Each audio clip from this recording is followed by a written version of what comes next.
The screen fades to black. Then, a single note.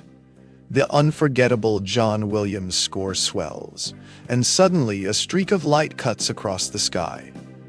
It is 1978, a time before superheroes filled every screen.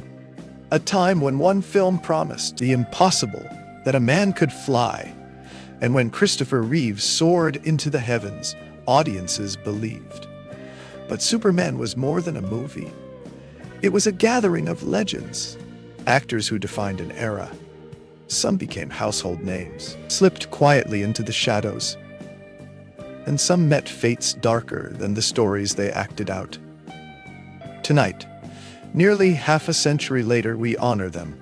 We look back at their faces then, young, radiant, full of promise. And now, as time has marked its course, this is not only a cast retrospective. It is a story of triumph, tragedy, and timeless legacy.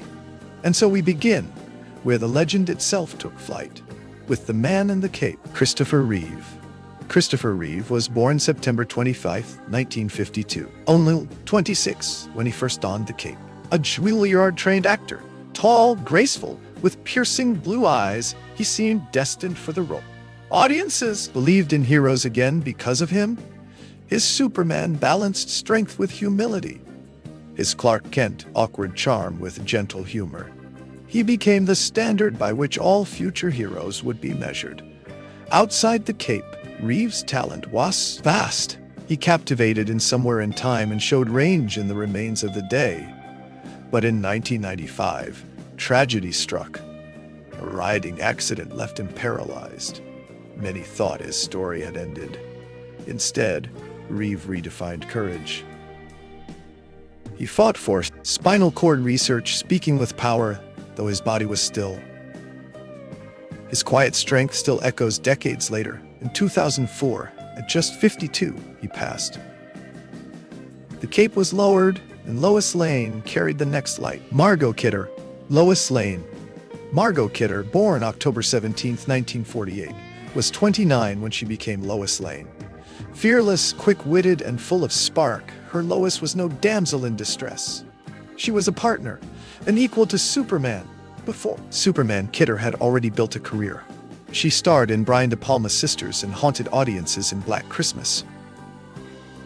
After 1978, she continued to shine, most notably in the Amityville Horror. Yet her life was never easy. Kidder's life was never easy. Kidder battled bipolar disorder, often under the public eye.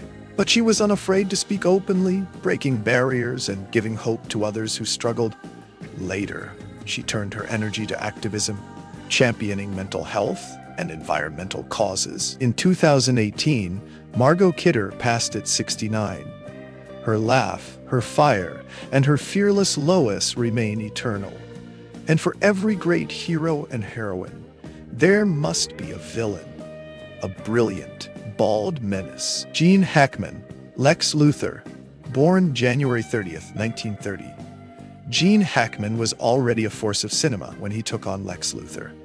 At 48, he brought wit, menace, and sly humor to Superman's greatest enemy. Hackman was no stranger to excellence. He had already won an Academy Award for The French Connection, and later starred in classics like Hoosiers and Unforgiven.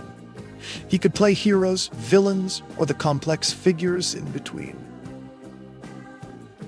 As Lex, he gave audiences a villain who was clever, funny, and dangerously human. His performance elevated comic book cinema to new heights. By 2004, Hackman retired quietly. No more film sets, no more spotlights. Instead, he turned to painting and writing novels, living peacefully in New Mexico. Now at 95, he remains one of the last great icons of his generation. But even a criminal mastermind needs an accomplice, and none was more unforgettable than the bumbling Otis. Ned Beatty. Otis. Ned Beatty was born July 6, 1937. At 41, he played Otis, Lex Luthor's loyal but hopelessly clumsy sidekick. He stumbled, fumbled, and brought levity to every moment. But Beatty was far more than comic relief. His career spanned over 160 films. He stunned audiences in Deliverance. He earned an Oscar nomination for Network. And in later years, he warmed hearts as the voice of Lotso in Toy Story 3. Beatty was one of Hollywood's most versatile actors. Drama, comedy, voice work. He did it all. His round face and soulful eyes made him instantly familiar, even when hidden behind different roles. In 2021, at 83, Beatty passed away. His warmth and humor left an enduring mark, and while he's brought laughter, another actor carried gravitas. The father of Superman himself, Marlon Brando, Jor-El Marlon Brando. Born April 3, 1924. By 1978, at age 54, he was already the greatest actor of his time. His Jor-El, father of Superman, appeared only briefly, but his presence carried the weight of history. His calm voice, his solemn gaze, gave Krypton's destruction a mythic grandeur. When Brando spoke the words, "The son becomes the father, and the father the son," it felt eternal. Brando's career was unmatched. From A Streetcar Named Desire to On the Waterfront, from The Godfather to Apocalypse Now, he transformed cinema. Yet his life was as turbulent as his talent was vast.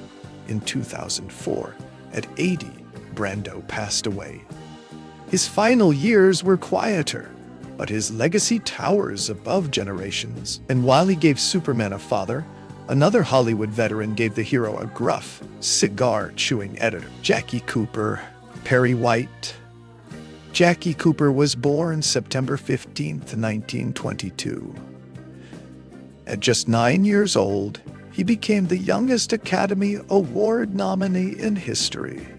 By 1978, at age 56, he was Perry White, the blustery but loyal editor of the Daily Planet. His Perry was sharp, no nonsense, but with a heart that cared for his reporters. Cooper's experience in front of the camera stretched back to the 1930s, Our Gang comedies, making him one of the few cast members to bridge Hollywood's golden age and the modern blockbuster era. Beyond acting, Cooper found success behind the camera, directing episodes of hit shows like Mashk and The White Shadow. He shaped stories as well as he performed them. In 2011, Cooper passed away at 88. His career spanned the innocence of early Hollywood and the spectacle of Superman. But alongside him was another presence, Superman's mother, Lara, played with elegance. Susanna York, Lara Lorvan. Susanna York, born January 9, 1939, was 39 when she played Lara. Superman's mother. With poise and quiet sorrow, she sent her infant son into the stars. Her performance gave the tragedy of Krypton a deep humanity. York's career extended far beyond Superman and captivated audiences in British cinema and stage productions alike. She was known for her versatility, moving between independent dramas and international hits with grace. Her later years saw her continue to act while also devoting time to writing and public readings. In 2011, she passed away from cancer at 72. Her presence, like Lara's, remains a motherly figure in film history. And as York symbolized maternal love, the final face in our journey represented legacy. The very first Superman, Kirk Alyn, General Sam Lane. Kirk Alyn was born October 8, 1910. Long before Christopher Reeve, Alyn became the very first live-action Superman in the 1948 movie serials. When Richard Donner cast him in a cameo role as Lois Lane's father in 1978, it was a quiet, a powerful tribute. A passing of the torch from one Superman to another, for audiences who recognized him. The cameo was a reminder of history. For younger viewers, it was a hidden treasure, linking the birth of Superman on screen to the blockbuster age. As the reel of memory winds down, we look back at the cast of Superman, 1978. They were young, vibrant, and full of hope. Time has taken many from us, yet their images remain eternal.